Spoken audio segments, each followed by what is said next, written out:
महाराजांच्या पराक्रमाची गाथा आपल्या समोर सादर करते साधना कावस्कर।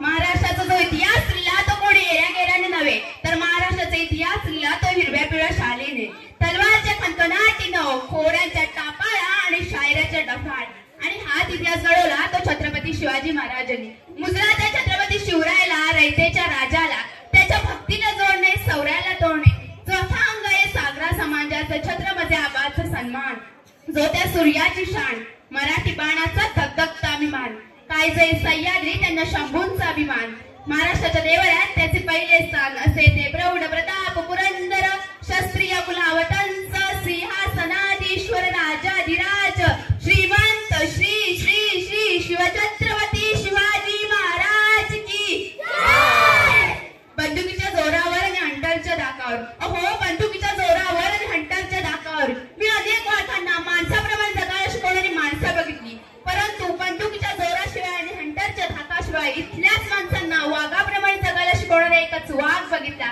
आणि ते म्हणजे छत्रपती शिवाजी महाराज। आज आपण ज्या महाराष्ट्रामध्ये राहत आहोत तो महाराष्ट्र म्हणजे काय?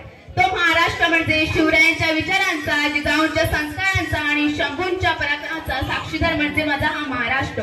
कष्टकरी शेतकऱ्यांचा, दीनदलितांचा आणि 105 हुतात्म्याच्या बलिदानाचा आणि त्या दिल्लीच्या तख्ताला ठाम फोडणाऱ्या जिगरबाज माझ्या मर्दा मावळ्यांचा मराठा, जिगरबाज माझ्या मर्दा मावळ्यांचा मराठा।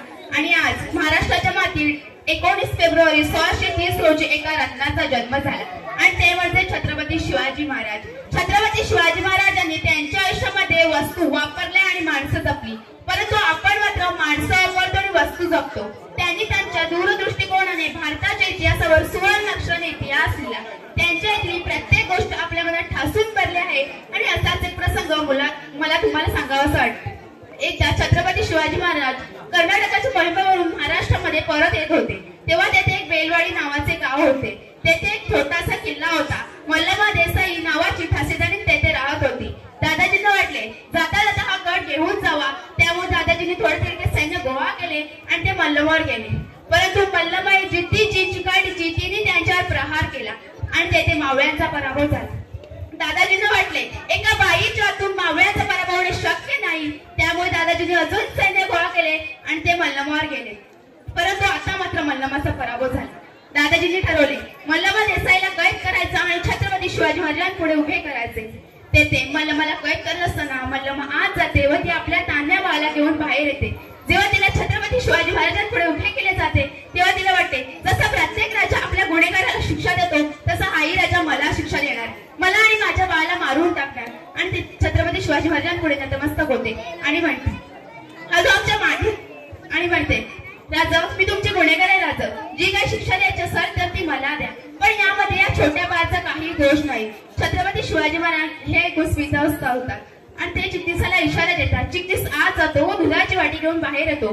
छत्रपती शिवाजी महाराज मल्लमा देसाईच्या मुलाला उचलतात आणि मांडीवर ठेवतात आणि त्या दुधाच्या वाटीतून चमच्याने त्या बाळाला दूध पाजतात आणि म्हणतात हा जो आमच्या मांडीवर बसला आहे ना तो आमचा भाचा आहे। अहो म्हणजे तुम्ही आमच्या भगिनी झालात, आणि कोणता भाऊ आपल्या बहिणीचं राज्य बळकावून घेतं? हो दादाजी, बहिणीचं राज्य घ्यायचं नसतं तर बहिणीला राज्य द्यायचं असतं। अशा काळातही आपल्या शिवरायानं तिला तिचं राज्य तर परत दिलंच, त्याहून तिला बांगडीचं देऊन तिला तिच्या घरी परत सुखरूपपणे पोच केलं। म्हणूनच असं नक्की म्हणावं असं वाटतं की जे छत्रपती शिवाजी महाराजांनी केले ते जगाने कधीच केले नाही, आणि जे जगाने केले ते छत्रपती शिवाजी महाराजांनी कधीच केले नाही, म्हणून जगाला छत्रपती शिवाजी महाराजांना पुढे झुकावे लागले।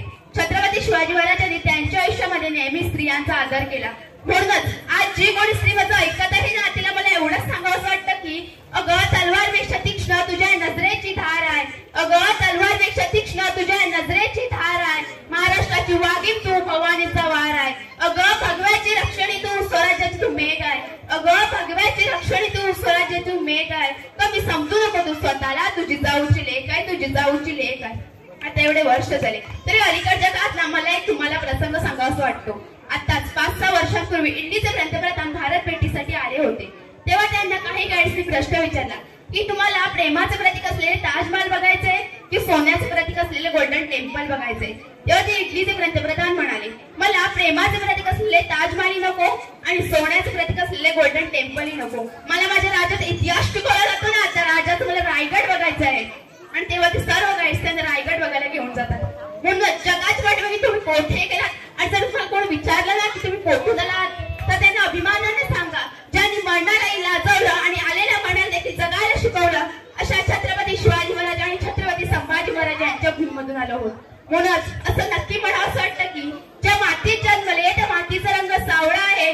हो, ज्या मातीत जन्मले त्या मातीचा रंग सावळा आहे. छाती ठोकून सांगते मी शिवबाचा मावळा आहे, मी शिवबाचा मावळा आहे.